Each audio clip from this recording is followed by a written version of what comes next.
আসসালামু আলাইকুম শিক্ষার্থীরা, তোমরা কেমন আছো? আশা করি সবাই আল্লাহর রহমতে ভালো আছো। শিক্ষার্থীরা, ফিরে এলাম সহজ পড়াতে। এখন আমরা শিখব তৃতীয় শ্রেণীর প্রাথমিক গণিত বইয়ের পৃষ্ঠা ৬২ থেকে প্রশ্ন ৯, ১০ এবং ১১ এর সমাধান। তাহলে প্রথমে খেয়াল করি প্রশ্ন ৯। একটি বইয়ে ১৩০ পৃষ্ঠা আছে, এরূপ ২৮টি বইয়ে কত পৃষ্ঠা আছে? অর্থাৎ এখানে প্রশ্নে বলা হয়েছে এইরকম কোনো একটি বইয়ে যদি ১৩০ পৃষ্ঠা থাকে, তাহলে এইরকম ২৮টি বইয়ে মোট কত পৃষ্ঠা থাকবে। এখানে আমরা ২৮টি বইয়ের পৃষ্ঠা সংখ্যা গুণন প্রক্রিয়ার মাধ্যমে খুব সহজেই নির্ণয় করতে পারি। এজন্য বইয়ের পৃষ্ঠা সংখ্যা ১৩০-এর সঙ্গে ২৮টি বইয়ের ২৮ সংখ্যাটিকে গুণন করতে হবে। অর্থাৎ একটি বইয়ের পৃষ্ঠা সংখ্যা ১৩০ গুণন ২৮টি বইয়ের সংখ্যা ২৮ সমান ৩৬৪০, যা ২৮টি বইয়ের মোট পৃষ্ঠা সংখ্যা। তাহলে সমাধান হিসেবে আমরা এই বিষয়টিকে এভাবে লিখতে পারি: সমাধান, একটি বইয়ে পৃষ্ঠা আছে ১৩০টি, অতএব ২৮টি বইয়ে পৃষ্ঠা আছে ১৩০ গুণন ২৮টি সমান ১৩০ এবং ২৮-এর গুণফল ৩৬৪০টি। শিক্ষার্থীরা, এখানে আমরা ১৩০ এবং ২৮-এর গুণন প্রক্রিয়াটি একটু দেখে নেই। গুণন করার জন্য গুণক ২৮-এর একক স্থানীয় অঙ্ক ৮ দিয়ে প্রথমে ওপরের শূন্যকে গুণন করে পাওয়া যায় ০, যা আমরা নিচে এখানে লিখে নিব। এরপরে ৮ দিয়ে উপরের সংখ্যা ৩কে গুণন করে পাওয়া যায় ২৪, যার ৪কে আমরা এখানে বাম পাশে লিখে নেব এবং হাতে রইল ২। এরপরে ৮ দিয়ে উপরের সংখ্যা ১কে গুণন করলে পাওয়া যায় ৮ এবং পূর্বের হাতের ২ যোগ করে হয় ১০। এজন্য আমরা এই ১০কে এখানে বাম পাশে নিচে লিখে নেব। এরপরে গুণক ২৮-এর দশক স্থানীয় অঙ্ক ২ দিয়ে গুণন করার জন্য প্রথমে নিচে একটি শূন্য দিয়ে নেব।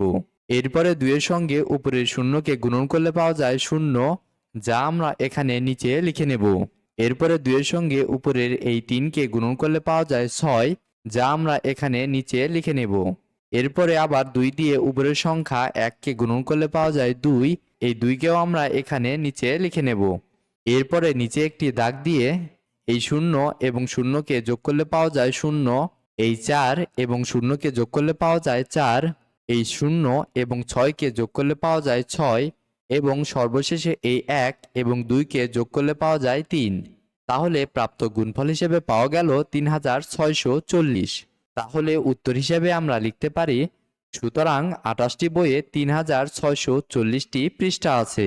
শিক্ষার্থীরা, আশা করি আমরা সবাই সমাধানটি বুঝতে পেরেছি। এরপরে খেয়াল করি প্রশ্ন ১০। মিলির টাকার ১৪ গুণ টাকা মুন্নির কাছে আছে।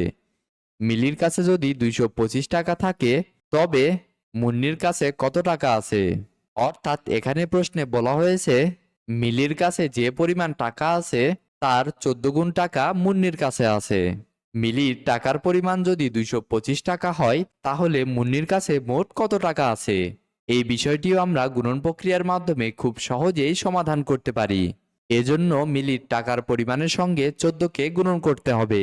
অর্থাৎ মিলির টাকার পরিমাণ ২২৫ গুণন মুন্নির ১৪ গুণ অর্থাৎ ১৪ সমান ৩১৫০।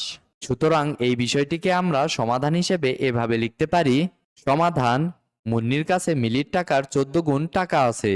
মিলির কাছে আছে ২২৫ টাকা, অতএব মুন্নির কাছে আছে ২২৫ গুণন ১৪ টাকা সমান ২২৫ এবং ১৪ এর গুণফল ৩১৫০ টাকা।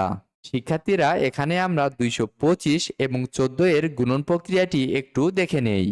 গুণন করার ক্ষেত্রে এখানে গুণক ১৪ এর একক স্থানীয় অঙ্ক ৪ দিয়ে উপরের ৫কে গুণন করলে পাওয়া যায় ২০, যার শূন্যকে আমরা এখানে নিচে লিখে নেব এবং হাতে রইল ২। এরপরে ৪ দিয়ে উপরের ২কে গুণন করলে পাওয়া যায় ৮ এবং ৮-এর সঙ্গে পূর্বের হাতের ২কে যোগ করলে পাওয়া যায় ১০ এবং ১০-এর শূন্যকে আমরা এখানে নিচে লিখে নেব এবং হাতে রইল ১। এরপরে ৪ দিয়ে উপরের এই ২কে গুণন করলে পাওয়া যায় ৮ এবং পূর্বের হাতের ১কে যোগ করলে পাওয়া যায় ৯। সুতরাং এই ৯কে আমরা এখানে নিচে লিখে নেব। এরপরে গুণক ১৪ এর দশক স্থানীয় অঙ্ক ১ দিয়ে গুণন করার জন্য প্রথমে আমরা নিচে একটি শূন্য দিয়ে নেব। এরপরে ১ দিয়ে উপরের এই ৫কে গুণন করলে পাওয়া যায় ৫, যা আমরা এখানে নিচে লিখে নেব। এরপরে 1 দিয়ে উপরের এই 2কে গুণন করলে পাওয়া যায় 2, যা আমরা এখানে নিচে লিখে নেব। এরপরে সর্বশেষে 1 দিয়ে এই 2কে গুণন করলে পাওয়া যায় 2, যা আমরা এখানে নিচে লিখে নেব। এরপরে নিচে একটি দাগ দিয়ে এই 0 এবং 0কে যোগ করলে পাওয়া যায় 0, এবং এই 0 এবং 5কে যোগ করলে পাওয়া যায় 5। এরপরে এই 9 এবং 2কে যোগ করলে পাওয়া যায় 11, যার 1কে আমরা এখানে নিচে লিখে নেব এবং হাতে রইল 1। এরপরে সর্বশেষ সংখ্যা 2 এর সঙ্গে যেহেতু অন্য কোনো সংখ্যা যোগ করার মতো অবশিষ্ট নেই, এজন্য আমরা 2 এর সঙ্গে পূর্বের হাতের 1কে যোগ করে পাই 3, যা আমরা এখানে বাম পাশে নিচে লিখে নেব। তাহলে গুণফল হিসেবে পাওয়া গেল 3150। অতএব উত্তর হিসেবে আমরা এভাবে লিখতে পারি, সুতরাং মুন্নির কাছে 3150 টাকা আছে। আশা করি শিক্ষার্থীরা আমরা সবাই এই সমাধানটিও বুঝতে পেরেছি।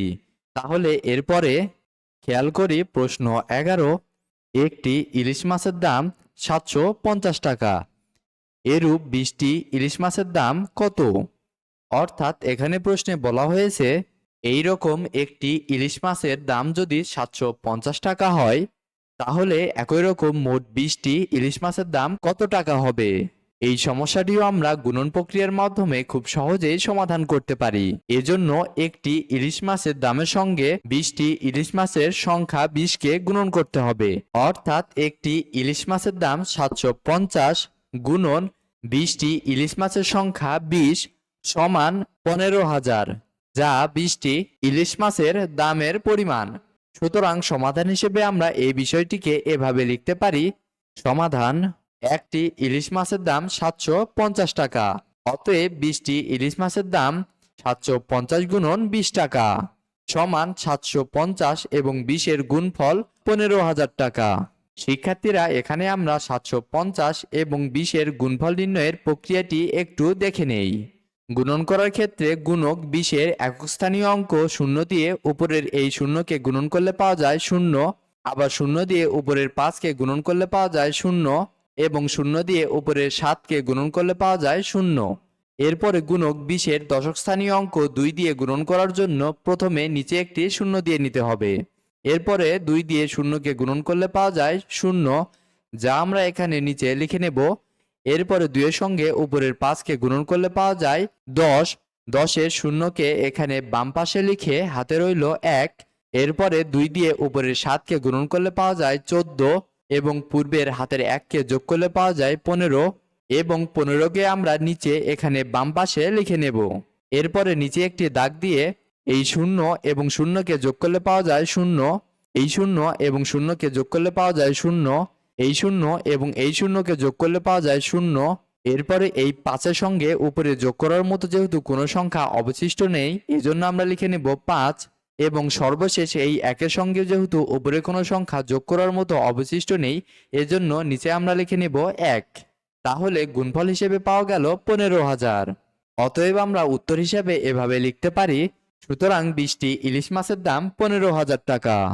শিক্ষার্থীরা আশা করি আমরা সবাই এই সমাধানটিও ভালোভাবে বুঝতে পেরেছি। তাহলে এখন এ পর্যন্তই, দেখা হবে পরবর্তী ভিডিওতে। সবাই ভালো থাকো, সুস্থ থাকো, আল্লাহ হাফেজ।